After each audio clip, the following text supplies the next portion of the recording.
पलटू राम जो हैं, वो राहुल गांधी जी हैं, वो बार-बार अपने बयान से पलटते रहते हैं। एक संजीदा व्यक्ति होने के नाते नेता प्रतिपक्ष के अंदर संसद में हो एक जिम्मेदार व्यक्ति होता है। जहाँ दर्जनों पेपर लीक हुए, कांग्रेस के शिक्षा मंत्री, कांग्रेस के मुख्यमंत्री, कांग्रेस के नेतागण जो सब इसमें शामिल थे। देखिए एनजीओ जो हमारे वो चलते हैं, जो हमारे कोई एमआर होम हो, हमारे कोई वर्किंग वुमेन हॉस्टल्स हो या नशा मुक्ति केंद्र हो, ऐसे जो गवर्नमेंट की वैकेंसीज आती है, उसमें जो एनजीओ पात्र पाए जाते हैं, जिनकी 3 साल की ऑडिट रिपोर्ट हो, जिनका टर्नओवर हो, उसके बाद ही उसको विज्ञप्ति में पात्र पाए जाने के बाद में सरकार की तरफ से अपॉइंट किया जाता है।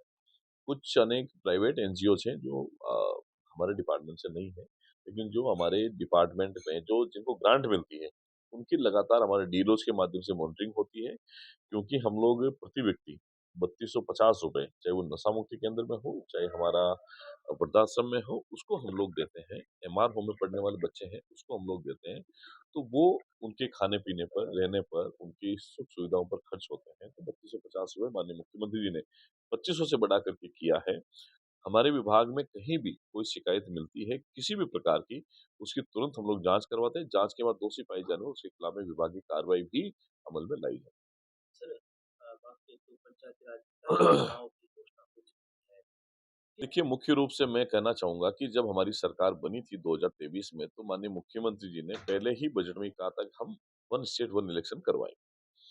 कुछ पंचायती राज संस्थाओं के, कुछ जिला परिषद में, कुछ नगर निकाय की संस्थाओं का जो अंतिम कार्यकाल है, ये 2026 के नवंबर के आसपास में पूरा होगा।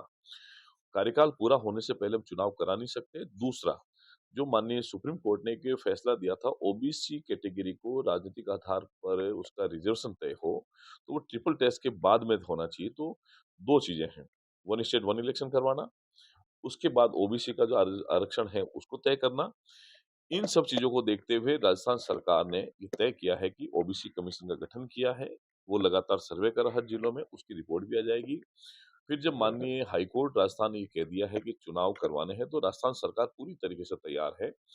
ओबीसी कमीशन की रिपोर्ट आ जाए, चुनाव आयोग कार्यक्रम डिक्लेयर कर दे और दिसंबर से पहले-पहले 2026 के अंदर राजस्थान सरकार पूरी तरीके से तैयार है कि हम लोग चुनाव करवा देंगे। मुख्य बात ये है कि कांग्रेस हमेशा ओबीसी विरोधी रही है। ओबीसी को उसका सही प्रतिनिधित्व नहीं मिले, इसके लिए ओबीसी कमीशन की रिपोर्ट आए बगैर कांग्रेस अपने राजनीतिक लाभ के लिए इस प्रकार का भ्रामक प्रचार करती है कि राजस्थान सरकार चुनाव नहीं करवाना चाहती, जबकि बिल्कुल ये झूठ है।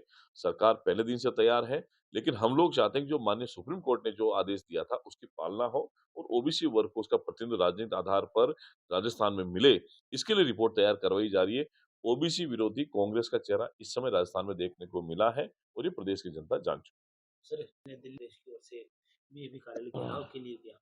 किस तरह देखते हैं इसको और लगातार जो आरोप लगाया जा रहा है कि एक तरह से तानाशाही बताई जा रही है सरकार को, केंद्र सरकार को। देखिए, कांग्रेस के नेता राहुल गांधी जी हो या प्रियंका गांधी जी हो या उनके बड़े नेता हो, जब केंद्र सरकार के प्रतिनिधियों के साथ उनकी बातचीत हुई, उन्होंने कहा था कि नीट के एग्जाम के बारे में और जो सरकारी भर्तियां होती है उसके बारे में चर्चा होनी चाहिए। सरकार ने मान लिया। लेकिन उस मांग के बाद जब सहमति देने के लिए हमारे नेतागण वहाँ गए थे, मंत्रीगण गए थे, उन्होंने फिर दूसरी मांग रख दी कि नहीं, हमारे जो केंद्रीय शिक्षा मंत्री हैं, उनका इस्तीफा होना चाहिए। तो ये बार-बार पलटू राम जो हैं, वो राहुल गांधी जी हैं, वो बार-बार अपने बयान से पलटते रहते हैं। और ये उनका कसूर नहीं है, ये आज से नहीं है, ये जन्म से लेकर 56 साल तक के इस बच्चे रूपी मानसिकता को वो लगातार प्रदर्शित करते रहते हैं। एक संजीदा व्यक्ति होने के नाते नेता प्रतिपक्ष के अंदर संसद में हो एक जिम्मेदार व्यक्ति होता है, परिपक्व व्यक्ति होता है, उनको परिपक्वता दिखानी चाहिए। मैं आपको स्पष्ट कहता हूँ कि राजस्थान में 2.5 साल में 350 से ज़्यादा पेपर हुए, एक भी पेपर लीक नहीं हुआ। लेकिन दुःख इस बात का है कि कांग्रेस सरकार के समय 2018 से 23 में जहाँ दर्जनों पेपर लीक हुए, कांग्रेस के शिक्षा मंत्री, कांग्रेस के मुख्यमंत्री, कांग्रेस के नेतागण जो सब इसमें शामिल थे और शिक्षा मंत्री ने ये कहा था कि पेपर मैं नहीं करवाता हूँ, कि पेपर जो है माध्यमिक शिक्षा बोर्ड कराता है, एजेंसी कराती है, इसमें कोई मंत्री की ज़िम्मेदारी नहीं होती है। और वो ही आज नेता जो हैं पेपर लीक पर ज्ञान दे रहे हैं। कितना दुर्भाग्य है राजनीति का, ये लोग अपनी कथनी और करनी में भी अंतर नहीं समझ पा रहे हैं। भ्रामक बयान में सिर्फ इसलिए कि राजनीतिक लाभ उनको मिलना चाहिए। राजनीतिकरण जो हो रहा है वो गलत है, लेकिन एक बात स्पष्ट कहूँगा कि राजस्थान में 350 पेपर हुए, एक भी पेपर लीक नहीं हुआ, कोई भर्ती परीक्षा पे सवाल नहीं लगे। नीट का एग्ज़ाम ज़रूर केंद्र सरकार के 12 साल में एक पेपर कहीं से किसी माफियाओं के कारण से हुआ था। तुरंत पेपर रद्द हुआ, सीबीआई जाँच हुई, आरोपियों को पकड़ा गया और तुरंत उसके बाद में उसका एग्ज़ाम भी हो गया, उसका परिणाम भी आ गया, सब बच्चे जो हैं वो खुश हैं। लेकिन चूँकि कुछ लेफ्टिस्ट जो हैं, जो अभी म अरविंद केजरीवाल जी की पार्टी के लोग हैं, कांग्रेस के हैं, जो विपक्षी दल जिनको मैं कहूँ, वो कुल मिलाकर के अपना राजनीतिक लाभ लेने के लिए षड्यंत्र कहते हैं, जिस प्रकार से प्रदर्शन कर रहे हैं, वो बिल्कुल ही गलत है। प्रधानमंत्री आवास के बारे में कभी भी किसी नेता का कभी कोई घेराव नहीं हुआ है, कोई धरना नहीं हुआ है। पहली बार आज इसके लिए भी राहुल गांधी को याद रखा जाएगा कि कितनी कम बुद्धि के, कितनी कम सोच के राहुल गांधी नेता हैं, जो प्रधानमंत्री जी के घर के बाहर धरने पर बैठ जाते हैं, सिर्फ राजनीतिक महत्वाकांक्षा की पूर्ति के लिए। मैं तो इतना कहूँगा ये वो लॉन्चर है, जो कभी सफल नहीं हुआ है, लगातार फेल हो रहा है। आगे आने वाले समय में राजस्थान में विधानसभा के जो चुनाव होंगे 2028 में, उसमें भी राजस्थान में डबल इंजन की सरकार बीजेपी की रिपीट होगी। पंचायत राज नगर निकाय के चुनाव में भी बीजेपी की सरकार प्रचंड बहुमत के साथ में प्रधान प्रमुख चेयरमैन के साथ में राजस्थान में आएगी।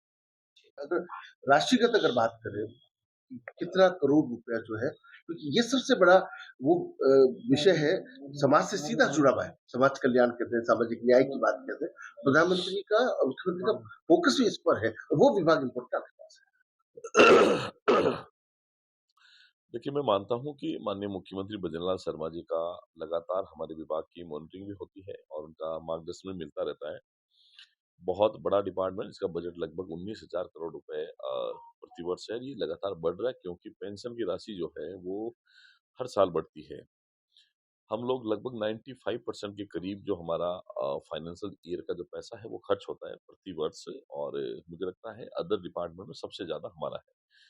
पेंशन का जो पैसा है वो लगभग 15 से 16 हज़ार करोड़ रुपए डीबीटी के माध्यम से होता है। तो उसके बाद कुछ कंस्ट्रक्शन वर्क होते हैं जो काम करने में थोड़ा लंबा चलता है क्योंकि सिविल वर्क होता है, हॉस्टल्स बनते हैं, हमारे होम बनते हैं और नई बिल्डिंग्स बनती है इसलिए वो लगभग 6 महीने, 8 महीने, 12 महीने के 1.5 साल तक चलता है, बड़े हॉस्टल्स हैं इसलिए 95% तक हम लोग पैसा 1 साल तक खर्च कर लेते हैं।